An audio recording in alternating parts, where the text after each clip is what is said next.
不少中老年人偶尔咳嗽几声呢，总觉得是小毛病，压根儿不当回事儿。可要是某天咳出的痰呢，突然变了样，发黄发黑，甚至黏糊糊的咳不出来，这就不是小事儿了。痰的颜色、粘稠度和分泌量的变化呢，其实是肺部在悄悄向我们发出健康警报。读懂这些信号呢，能帮我们及时揪出肺部潜在隐患，守住呼吸健康的第一道防线。痰到底是什么？它和肺部健康有啥密切关联呢？要想弄明白痰的颜色藏着的健康密码，首先得搞清楚痰是怎么来的。我们的呼吸道内壁呢，一直覆盖着一层薄薄的粘液，它就像呼吸道的双重卫士，既是保护罩，能润滑呼吸道，避免干燥不适，又是清洁工，能粘住呼吸时吸进来的灰尘、细菌、病毒这些看不见的脏东西。平时呢，这层粘液分泌量很少，我们几乎察觉不到。但是当呼吸道受到刺激，比如感染病菌、接触过敏原、吸入有害颗粒时，身体会启动防御机制，让粘液分泌量急剧增多。这些增多的粘液会混合上身体消灭病菌后留下的战场残骸，比如阵亡的白细胞、破损的呼吸道细胞碎片，再加上被粘住的污染物混合在一起形成的物质，被咳嗽动作排出来，这就是我们口中的痰。那么由此可见，痰不只是身体排出的废物，更是呼吸道的防御武器。而痰的颜色、粘稠度、分泌量的变化，直接就是肺部和呼吸道健康的晴雨表。正常情况下呢，我们咳出的痰是透明或白色的，量很少，也不会有明显的粘稠感。一旦痰的颜色、质地偏离这个状态，往往就是呼吸道或肺部出了状况的直接信号。黑痰、黄痰、白痰分别在预警什么健康问题？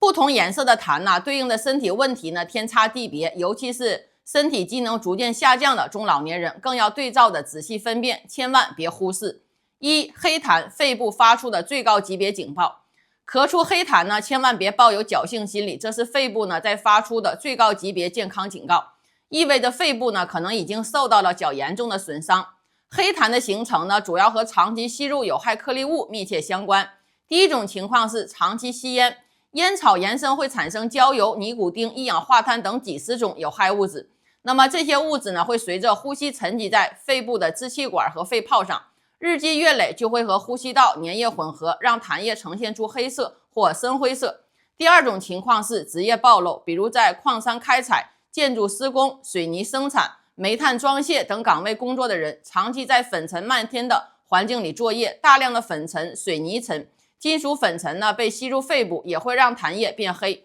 那么除此之外肺部的慢性炎症反复刺激，肺部组织出现纤维化病变，也可能导致黑痰的出现。如果长期咳黑痰且伴随胸闷、气短、爬楼梯时喘不上气、咳嗽频率越来越高的情况，很可能是慢性支气管炎、肺纤维化的早期信号，必须立刻重视起来，及时去医院做肺部检查。黄痰，细菌感染的明确信号。黄痰是生活中最常见的异常痰液，它的出现几乎就是在告诉我们，呼吸道被细菌盯上了，而且身体正在和细菌打仗。当细菌入侵呼吸道和肺部时身体免疫系统会迅速派出主力军白细胞，白细胞会和细菌展开激烈战斗。战斗结束之后大量阵亡的白细胞和细菌尸体就会堆积在呼吸道里，这些战场残骸和粘液混合在一起，会让原本透明或白色的痰液变成黄色甚至黄绿色，而且痰的粘稠度也会明显增加。一般来说，咳出黄痰往往提示存在直性支气管炎、细菌性肺炎、鼻窦炎等感染性疾病。如果同时伴随发烧超过 38.5 摄氏度，胸痛明显，呼吸时胸口发闷，咳嗽时疼痛加剧，痰里带脓点等症状，说明细菌感染已经比较严重，可能已经侵袭到肺部深处，必须及时就医，遵医嘱使用抗生素治疗，千万别自己乱吃止咳药，以免掩盖病情。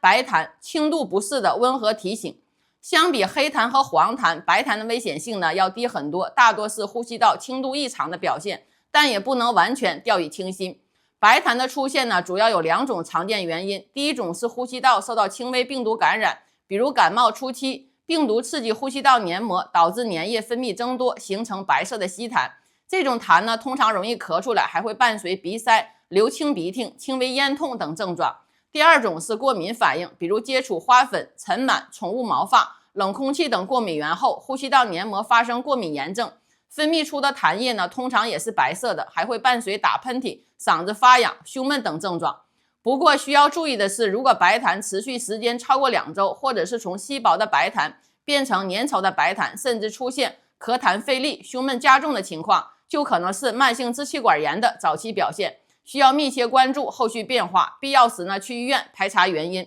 3. 除了颜色，痰的粘稠度呢也是判断病情轻重的关键。很多人呢只盯着痰的颜色，去忽略了粘稠度这个重要指标。其实呢，它能帮我们更精准的判断病情的轻重程度，指导后续的应对措施。如果咳出的痰比较稀薄，像清水、米汤一样，容易咳出来，通常提示是急性轻度炎症或过敏反应。这种情况下呢，呼吸道堵塞情况不严重，只要及时远离过敏源，多喝温水、稀释痰液，或者对症服用缓解感冒、过敏的药物，痰液呢就会很快减少，身体呢也能慢慢恢复。但是如果痰呢变得粘稠，像胶水、浓鼻涕一样，粘在喉咙里咳不出来，往往意味着感染呢在加重，或者是已经发展成慢性疾病。粘稠的痰液呢会堵塞气道，不仅会让咳嗽呢变得更频繁、更剧烈，还会影响正常呼吸，甚至可能导致缺氧、胸闷加重，严重时呢还会引发呼吸困难。这种情况呢就需要更规范的治疗，比如在医生的指导下使用祛痰药，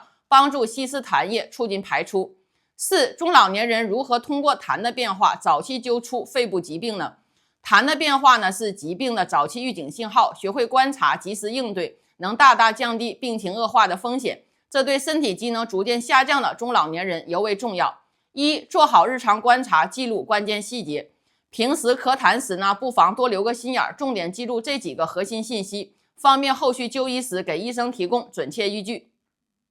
痰的颜色变化是从透明慢慢变成白色，再转为黄色或黑色的吗？颜色变化的时间节点是什么？痰的粘稠度变化是一直稀薄，还是慢慢变粘稠，甚至粘到咳不出来？咳痰的频率和量，每天大概咳多少次？咳出的痰量是增多还是减少？伴随症状有没有发烧、胸痛、呼吸困难、痰中带血丝、体重下降等其他不适症状？ 2. 牢记就医信号，别拖延最佳治疗时机。出现以下任何一种情况，都要立刻去医院做肺部专项检查，比如胸片、胸部 CT、痰液培养等，千万别抱有再等等看的想法。长期咳黑痰且持续时间超过1周，伴随胸闷、气短，咳出黄痰的同时呢，伴随发烧超过 38.5 摄氏度，胸痛明显，甚至呼吸急促，白痰持续不缓解超过2周，逐渐变粘稠，咳痰费力，痰中带血丝或血块，哪怕只有1-2次，尤其是长期吸烟的人，咳嗽频率越来越高，影响睡眠和日常生活，体重莫名下降。尤其是长期吸烟、有粉尘职业暴露史、家族有肺部疾病史的中老年人，更要提高警惕，这些都是肺部疾病的高危因素。3. 日常做好肺部防护，从源头减少健康隐患。想要肺部健康，远离异常痰液呢，日常防护呢才是根本。这几点呢一定要做到位。戒烟呢是第一要务，吸烟是伤害肺部的头号元凶。烟草中的有害物质呢会直接破坏肺部的纤毛功能，诱发慢性支气管炎、肺气肿甚至肺癌。戒烟呢不仅能减少痰液分泌，还能大幅降低肺部疾病的发病风险。哪怕是已经吸烟几十年的人，戒烟之后呢，肺部健康也会慢慢改善。同时呢，还要远离二手烟、三手烟，避免被动吸烟的伤害。远离污染环境，雾霾天、沙尘天尽量减少外出。外出时呢，务必戴好防护口罩。家里呢要经常开窗通风，保持空气流通。如果在粉尘多的场所工作，一定要严格佩戴专业防尘面罩，做好防护措施。工作结束之后呢，要及时清洗鼻腔和皮肤，增强免疫力，抵御病菌侵袭。平时呢，多吃富含维生素的蔬菜、水果、优质蛋白，比如橙子、西兰花、胡萝卜、鸡蛋、牛奶、鱼肉等，补充身体所需营养。坚持适度运动，比如每天散步半小时，打太极拳，做呼吸操，增强心肺功能，保证每天7到8小时的充足睡眠，避免熬夜，这样才能提高身体抵抗病毒、细菌的能力，减少呼吸道感染的概率。定期做肺部体检，建议45岁以上的中老年人呢，每年做一次肺部低剂量 CT 检查，这是目前发现早期肺部病变最有效的手段，能及时发现肺部的微小病灶，尤其是长期吸烟史、有职业暴露史的人群，更要把肺部体检呢纳入常规检查项目，做到早发现、早干预。一口痰呢看似不起眼，却藏着肺部健康的大秘密。对于身体机能逐渐衰退的中老年人来说，关注痰的颜色、粘稠度和分泌量的变化，就是守护肺部健康的关键一步。读懂痰的信号，做好日常防护，及时就医排查，才能让我们的肺部呢始终保持清爽，呼吸更顺畅，晚年生活更有质量。好了，那么今天的视频内容呢，就和大家分享到这儿了。希望大家呢都能身体健康，从这些内容里呢学到实用的健康小常识。本视频内容呢仅为科普参考，不能替代专业的医疗诊断、建议或是治疗。那么如有健康问题呢，请务必咨询你的医生或是专业医疗人员。我是安兰，咱们下次再见，拜拜。